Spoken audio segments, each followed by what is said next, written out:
I'm Turner Dahlbear, outdoorsman and amateur filmmaker. Join me as we talk to some of the most interesting people in the outdoor industry. This is Local Legends.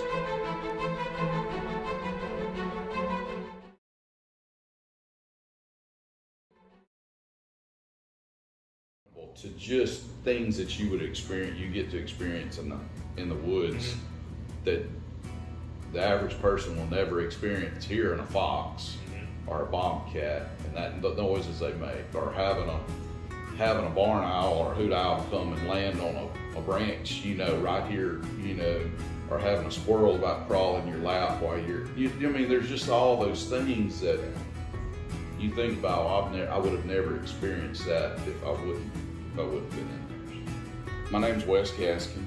I'm 42, fixing to be 43 in about another month. But we've got 5 kids, beautiful wife, Amy. But I've spent the last 20 years as an electrician, self-employed, successful business, but I've kind of semi-retired from that, working my way out of that. Got about 32 rental properties now that I manage and take care of. Also got a little side business, just a little habitat business, consulting business that I do on the side. But other than that, it's been playing baseball, practicing baseball with 2 little boys, and going and watching dance recitals. So I guess I saw where there was a need. Several years back, I guess, and I know we'll get into my history as far as my hunting and stuff goes, but just several years back, I finally, I guess, just had a breakthrough as far as you do anything for so long. One thing that's always a motivating factor is failure and frustration. And so if you hunt long enough and you don't have the success that you want, it can be frustrating. And when that happens, you got a couple of options. You either just give up and you find another hobby, or you really just settle, But I loved it so much. I loved, whitetail hunting so much that I wanted to know how to be successful. And my idea of successful was killing, harvesting the oldest age class deer in the area that I was hunting. And that in some areas you're gonna do good to kill a 3 or 4 year old deer. I prefer to, if I can find an area where we have some 5+ year old deer, I prefer that. But when I wasn't able to do that, I was reading, watching, anything that I could soak up. And by far, I'm not an expert on it. There's some guys out there that's been doing this for 20+ years. But there's a lot of things that the average hunter just overlooks when it comes to how they scout, how they prepare, how they hang stands, how they place food plots and place stands around them. Just all of that, and just looking at a piece of property. And so just several years back, I after having some success in this, I started just consulting a little bit on the side of going into people's properties that they have, and just looking at it as a whole, and consulting and drawing up a game plan for that piece of property. It may have been a new piece of property that they just got, or it may have been a property that they hunted for years. But sometimes having an outside perspective looking in, you get a fresh set of eyes on it. A lot of times we get lost and we get tunnel vision, and we've done something a certain way for so long, and it's really hard. Men are really bad about that. I think hunters are really bad about that. We get set on doing something a certain way, and we just really have a hard time of breaking out of that. And so that was one of my things to clients is, look, if you've done the same thing for the last 20 years on a piece of property and you're not being successful consistently, I mean, it's time to change something. It's time to change something, you know. So, so just, you know, I go in and basically usually, depending on the size property, I mean, you can do a 40-acre tract in, you know, a half a day, but if it's 100 to 200 acres, it's people don't realize, I mean, to fully scout something intensely, and it's usually best to do that January through April before green up. So just go in and just intensively scout something with the landowner, and then just draw up a plan for them to implement. And it's usually not something you can implement in a year. It is a long-term 3 to 5 year process. And I tell people, you've got to give it time. You know, I had a client in Alabama that, you know, his first year he was getting a little down about it. You know, it just he wasn't seeing much. But this past year he finally got a shot at his target buck, and you know, he said I've seen more bucks on the property than I have in all the years past. So it's just sometimes we have to be willing to humble ourselves and take a different approach sometimes. So one of the first questions I ask people, since you bring up the whole timber side of it, is that, all right, is your goal really maximizing timber harvest, or is your goal, do you really have this for your enjoyment of whitetail hunting and you want to see success, and then the timber kind of comes second? Because there's two different approaches. Yes. You know, so, and you know, timber is not what it used to be. I mean, it's not I mean, especially on smaller tracts. I mean, if I was gonna own 40 to 60 acres, there's I wouldn't even hardly consider the timber aspect on it. You know, exactly. except for just having good management practices. But as far as maximizing value, because at the end of the day, you're not talking about that much money. Yeah. You know, so I was, I guess I was about 11 when my dad ended up retiring offshore after 37 years, and he always worked a 7-7 schedule my entire childhood. So, and he was really big. He was one of those guys that he was like I am. He did all the projects around the house. So he was just really busy when I was real young. So it was probably about when I was 11 that he started introducing me to deer hunting. We had a place, it's actually just a couple miles up the road from here where I grew up, that we got permission across the highway from us on about a 60-acre tract to hunt.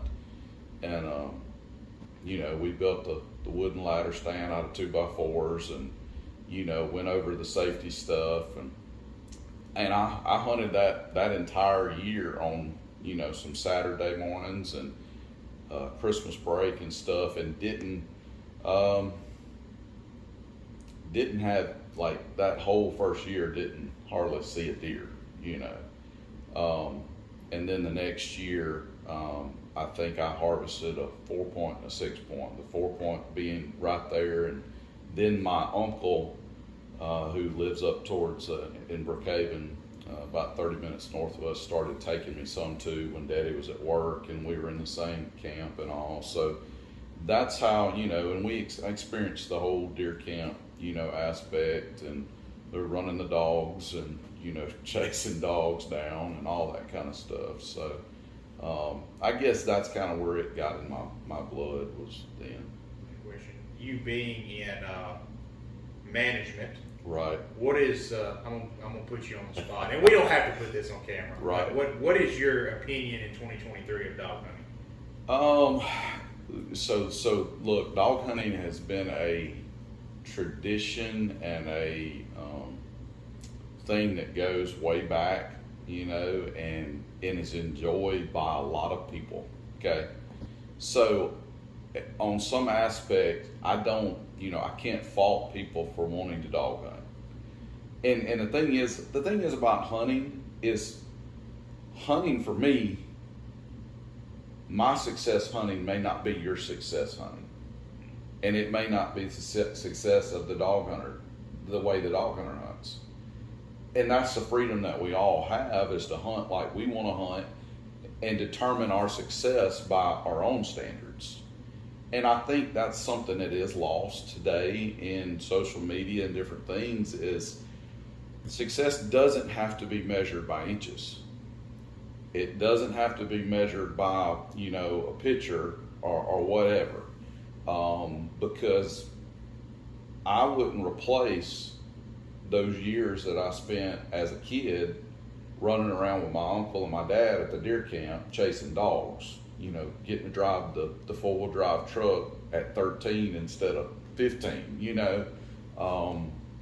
So there's experiences there and relationships there that are built also, Now, do I like a tailgate dropping, 300 yards from me when I'm sitting in a stand that I've scouted and, know there's a pretty good opportunity there's a mature buck in the air? Probably not, just to be honest.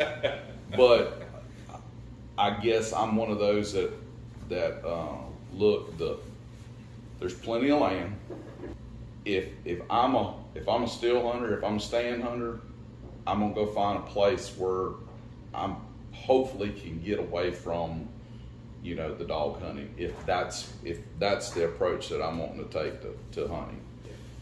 So do I know what the long-term deal is with dog hunting in the state of Mississippi? I don't know. There are some people that give it a bad name. Property rights and private property is a whole lot different these days than what it was 30 years ago. There's just a lot more of liability stuff. People think about that a lot more. People are a lot more private these days. They don't, I'm not gonna, if I owned 100 acres and you had a camp right beside me, would I want your pack of 6 hounds running through my 100 acres? Not really. And there has to be some kind of respect there both ways, for me to respect their tradition and the way they enjoy hunting, but for them to respect my private property. And I know I can't control the dogs. You can control them to some extent. You can control where you set them out.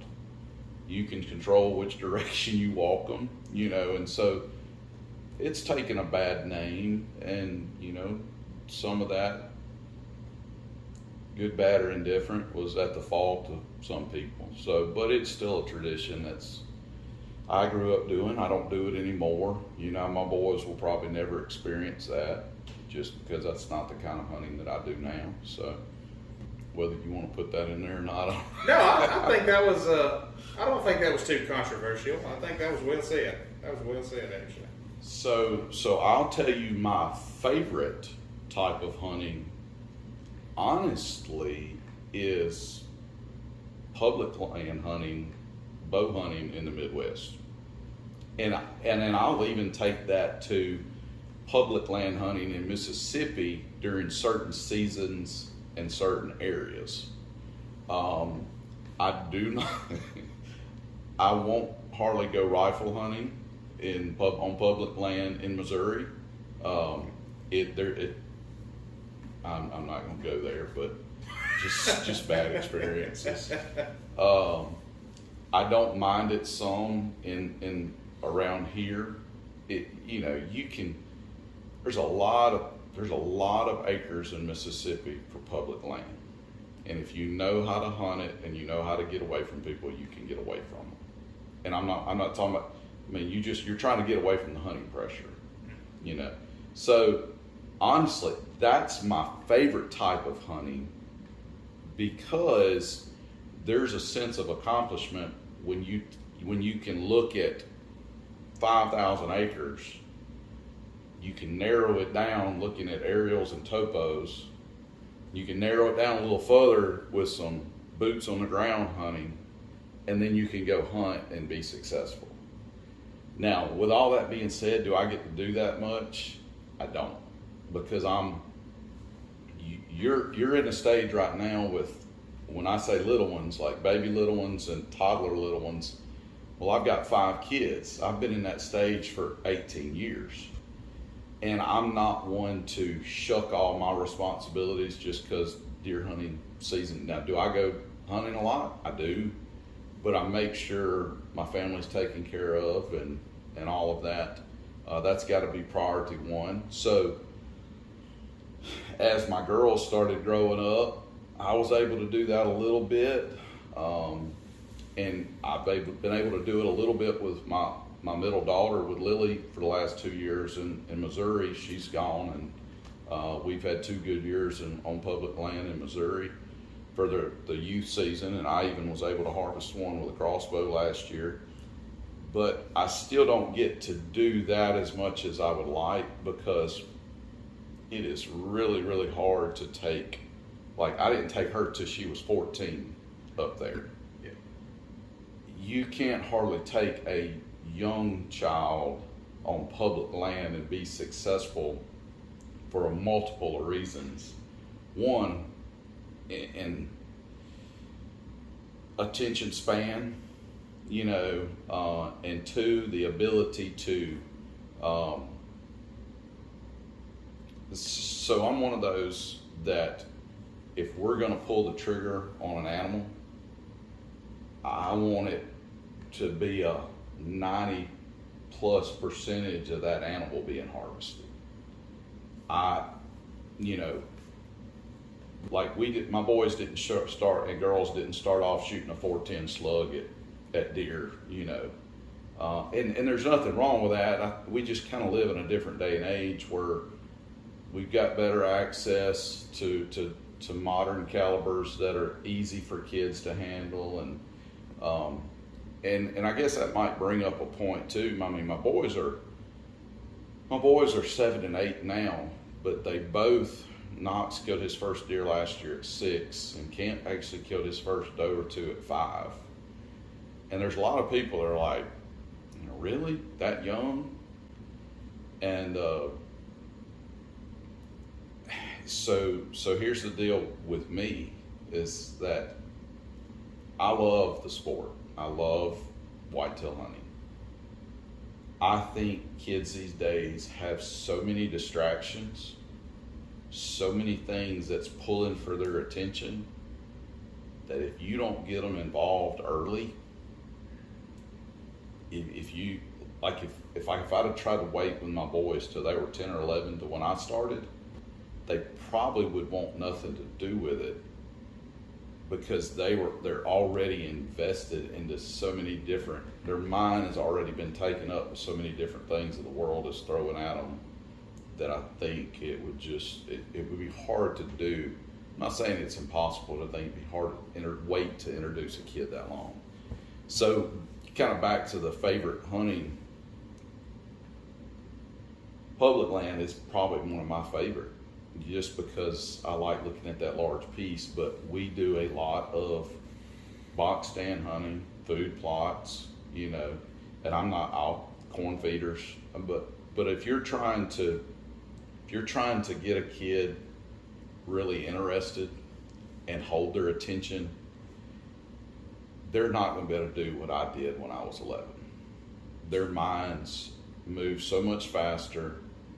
They don't have the attention spans, and this is something that we battle in our house as far as electronics, and we don't, it's not just free range, but it's still there, and it's still pulling for their attention. And like I went an entire year of hunting and didn't see a deer. If you do that to a kid today, they're probably not going to want to go back the next year. So we do a lot of food plots, a lot of preparation as far as stands. We had a very successful year last year, but people don't understand the amount of work and like we didn't do this on 100 acres. We didn't do this on 100 acres and 2 food plots and 2 box stands. You know, we did this more on like 1,000 acres over 3 counties and probably 12 to 15 box stands. Putting the miles in. Yeah, I mean, and there's different hunters in the world, you know, like, and they're like, I get back to like the comparison of the dog hunter and, you know, somebody like me. Well, you got that guy that steps down the rung a little bit as far as, you know, he wants to be in a deer camp, let the food plots and stuff be planted, and he just come on Saturday morning when he's off from work and goes hunting. And there's nothing wrong with that. You know, now I will say you got to have your reasonable expectations of what you're going to get out of that. You know, and everybody asks me about leasing land or getting in clubs, and I just have to ask them, well, what's your expectation? Because I mean, if you get in a club that's 2,000 acres and it's got 20 people in it, you got to have reasonable expectations. Look at their logs over the last 5 years. You know, I would dare to say most clubs that are 2,000 acres and 20 members, they may kill 5 or 6 deer that are over 3 years of age, 3 to plus years of age. So it's just expectations. So, but my favorite is definitely taking a large block of public land and being able to narrow it down and be successful. So my wife has been great over the years, and you know, have there been times where I've been at the deer camp an hour away, and it'd be 2 a.m, and she calls me, and a kid's sick, and I leave at 2 a.m. from the deer. Yes, but for the most part, she's like, I want you to go hunting. Yeah, I know you enjoy that, and so having that support too. But I mean, it's a two-way street. It is. At some point, as a father and a hunter, there's time. I mean, I'm not gonna lie. There's been years where I just want to throw my hands up and say, because my dad didn't hunt from the time I was a baby till I was probably 12. He didn't, just because, and I see why. As a father now, it's just you have so many commitments, so many things that you're trying to do. It's really hard to carve the time out to do it.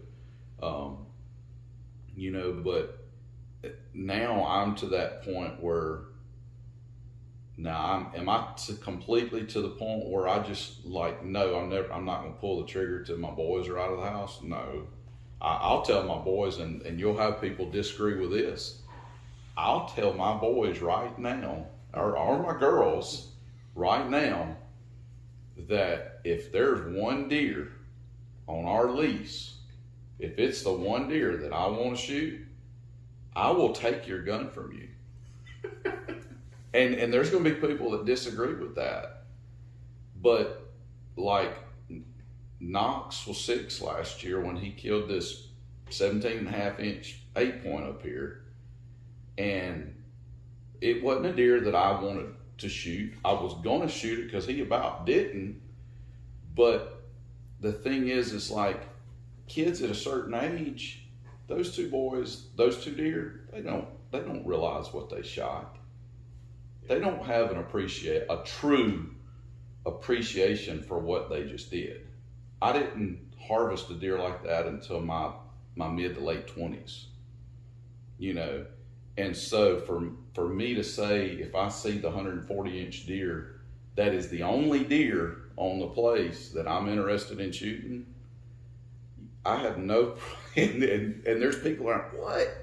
You take, yes, I would. Because I'm the one that has put all of this into it, and I still love deer hunting, and there are plenty of deer up there that they will be just as proud of, and I know that they're going to have an opportunity at, rather than the one that I'm after. So, that's going to be, you're going to get some comments like, what? You'd really take it? Yes, I would. And if you think about it, yeah,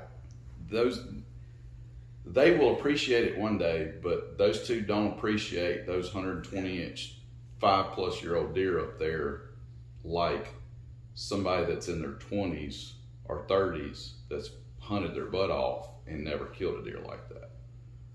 So, most memorable hunt. You know, I've had several hunts that that come to mind. You know, and the thing is like if most of you are like me, it's weird how you can remember almost every one of the harvests, every one of the deer that you've ever harvested, and like you can remember details about it. And I don't have the best memory in the world, but from my first deer 4-point that I shot on Christmas morning and drug down the side of the highway off on the blacktop because I didn't want to leave it in the woods because I didn't know that I was like, well, I got to get this to the house. So I mean, I drug it, probably 500 yards by myself at 12 years age down the blacktop to the house because Daddy never said, hey, if you kill one, we'll come pick it up in the truck, to the 6-point I killed 3 weeks later with my uncle that I emptied his 12 gauge Remington shotgun at running up a hill at me, So I have all of those, and then I have those couple of first really mature deer that were bigger deer that, kind of almost like the boys, I didn't realize what I had shot when I shot it. But now I guess I'm getting into the experiences with my kids, and that to me, the last 2 years up in Missouri with Lily have just been, she's had success around here at our camp. She killed that 11-point over there 3 or 4 years ago now, and that deer's right at 120 inches. And I wanted to take her somewhere out of state, but when I got to looking at like even management hunts, like in Texas and stuff, well, like management hunt is pretty much 4 deer like that, maybe an 8-point like that. Just the cost of them, I was like, well, I think we could go on public land in Missouri and do that. And so, we went up there and we hunted all day Saturday that first year, and Sunday morning we did a lot of walking, and I had one spot that I was like, it's kind of last resorts. I had seen this buck here just right across the draw the first afternoon that we scouted, and I said, let's get in it was about a 3-acre little square field that was right in the middle of about 3 draws, and then about a 15 acre block of timber. And I had seen this buck the Thursday afternoon that we had got there, right on the other side of the draw. I said, well, let's just try it. The other thing is we had been hunting, because me being from Mississippi and hunting public land in Mississippi, we'd been hunting a mile off the road. I'd been walking this 14-year-old little girl a mile off the road, lugging lock-ons back in the woods. And we had been, I'd pushed her pretty hard, and she's used to hunting out of the box stands and food plots. And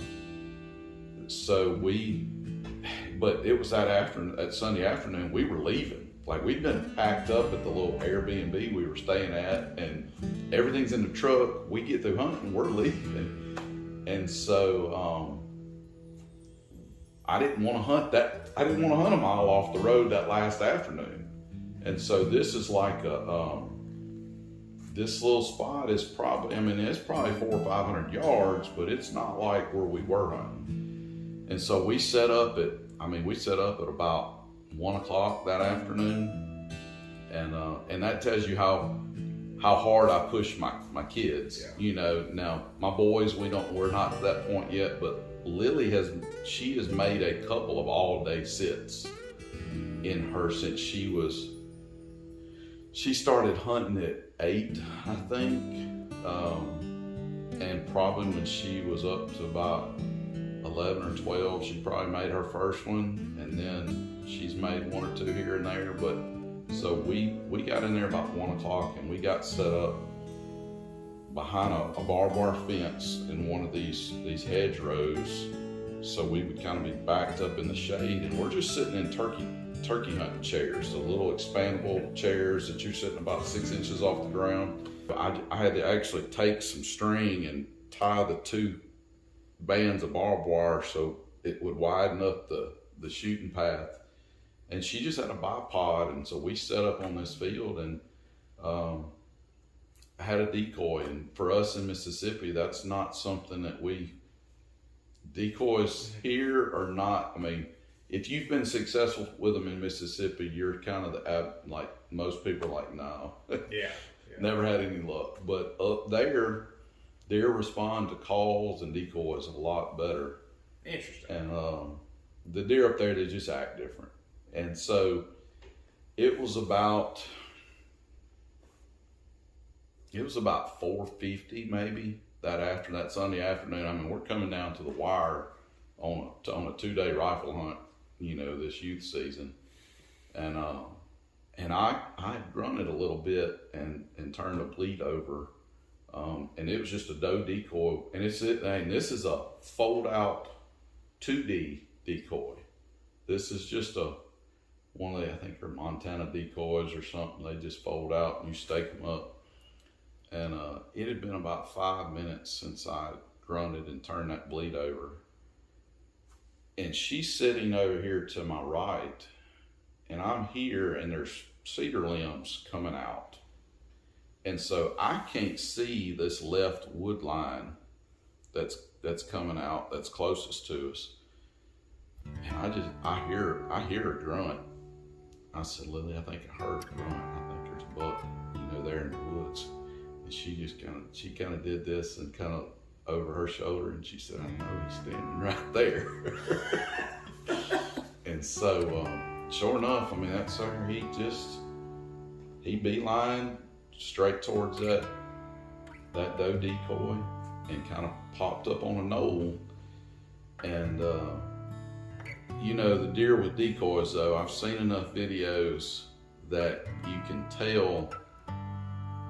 tell either a deer is going to come on in or that deer's nervous. And the deer was also looking towards us. We were hidden very well, but he'd come up and he was quartering to, and I don't know if he was eyeballing us or eyeballing the decoy because we were so close in line. But I trust my daughter because she's had 1 deer out of about 17 that she's missed, and she's never wounded one, and probably 75% of them have fallen within eyesight. And she's on a bipod, so I know I said, baby, if you solid, I said, just put it on that 1/4 2 shoulder. I said, and pull the trigger. And sure enough, he did a backflip, and she turned around, and that face of just, I can't believe this just happened. And and so that was probably one of, and we had a similar experience this year, with that one was over a decoy. The one this year, we were actually still hunting through the woods because it was drizzling rain, so I mean, would it be easy? Like, I think about all the ones that my kids have killed. Would it be easy for me to have killed those? Well, yeah. But you're talking about, a 14, 15-year-old girl, that's hunting this way, or that's having to, like last year, she had to pull up on a bipod and get on her knee in the woods because this buck was chasing does around in the hardwoods. So seeing them accomplish and do some different things like that is satisfaction. As far as social media goes, I think we do have to be careful it's no different than looking into people's private lives and thinking everything's perfect in their marriage and in their kids and their work life, and you don't see all the blood, sweat, and tears that's going through all of that. It's no different in somebody's hunting life. You know, you might see the picture of the big deer they killed or whatever, but you don't see the time, the effort, and you know, and it might not. They might have just got lucky, but at the same, it's just we've got to be careful of over comparing, and like measuring success by inches. And one thing I see is like, I mean, so I'm at a point in my hunting career where I don't like now. I don't mind shooting 100-inch deer if I know from trail cameras that he's a 5+ year old deer, you know, and that's because that's what there's this misconception that every 5+ year old deer out there is going to be 120 to 160 inches, and it's just not. It's not the case. It's no different than the human race as far as you're going to have some people that are just built different, and not every deer is going to score high. They're not going to have a huge rack, and so there's this. I kind of follow, and you might follow some of the pages in Mississippi of the, you know, the deer people kill off all across the state, and you just get some people on there that are just, I mean, you hate to say bad apples, but just not encouraging to a younger generation or people that are just starting. And yes, yeah, you might be really successful, and you might be killing 130-inch deer, you know, every year. But, you know, what did it take for you to get to that point? And also, what's the difference of where you're hunting versus where that person's hunting? Because I will say that I know I'm blessed and very flexible with my job as far as during deer season. I've been able to schedule time when I want to schedule time, and when a cold front's coming in. Well, not everybody can do that. We're blessed to be in decent financial shape where I'm able to lease some land. Well, not everybody can do that. 40 acres is going to be what they have to hunt, and they've got to measure their success by what's realistic on that piece of property. And I think it's I just think it's unsportsmanlike to put down on somebody's 2-year-old 8-point that they killed that they're proud of, and to make them feel less than just because it doesn't meet your expectations for you and for where you hunt. Yeah. And like you said, you were mentioning where you hunt. There's places across the state that don't produce. If there's a 115-inch deer there, it's probably the top dog. I mean, you're going to have some 90s to 105-inch deer when they're 5 and 6 year old, and some of them ain't making it to 5 and 6. Yeah. You know, and so that's the only problem that I have. I like being able to see what people are harvesting in different parts of the state, and when they're harvesting, it gives you a good idea of the rut and, you know, different things. But so social media, that's one drawback. Cameras, I don't have a problem using, you know, whether they be cell cameras or SD cards, you know, that you still have to check and stuff. People don't understand how hard it is to harvest a mature deer. And so if I have the resources to purchase a cell camera and put a cell camera out, I don't have a problem with that.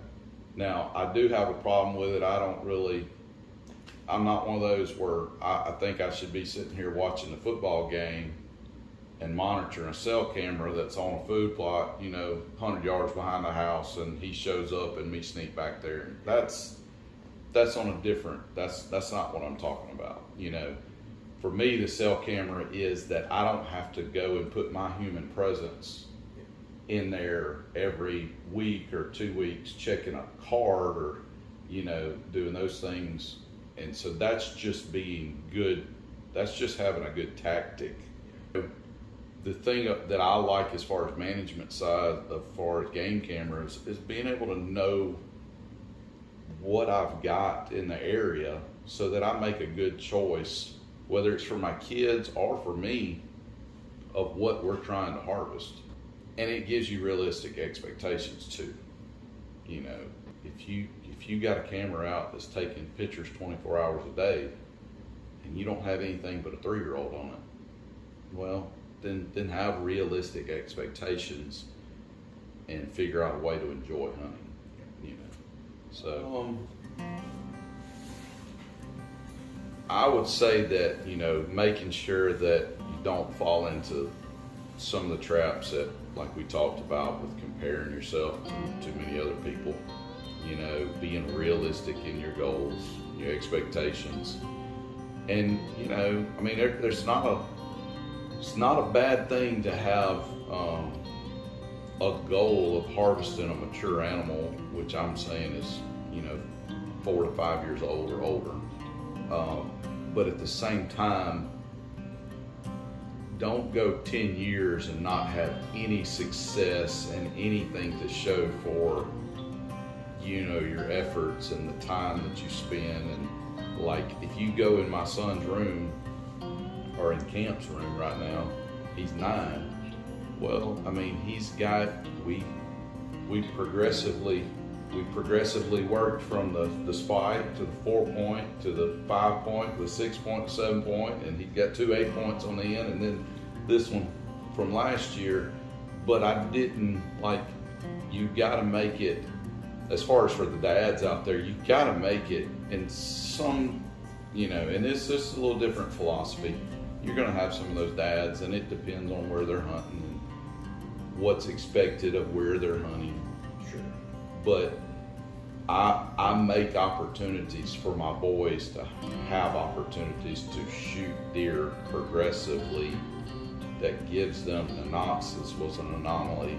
It's just, did I want him to shoot a 18-inch 8-point his first buck? No.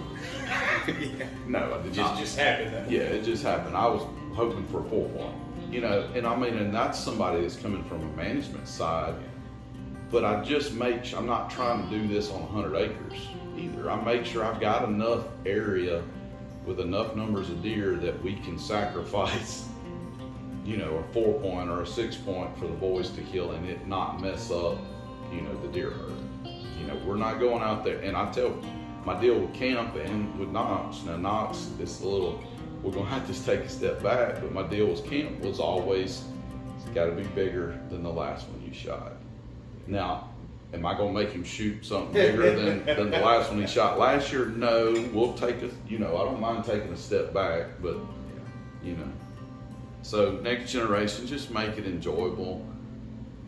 Customize your hunting for yourself and not anybody else. It's gotta be enjoyable to you, but also from the management side of it and the consulting side of it, don't get stuck in a rut and be too proud to change and to reanalyze what you're doing if you're not being successful.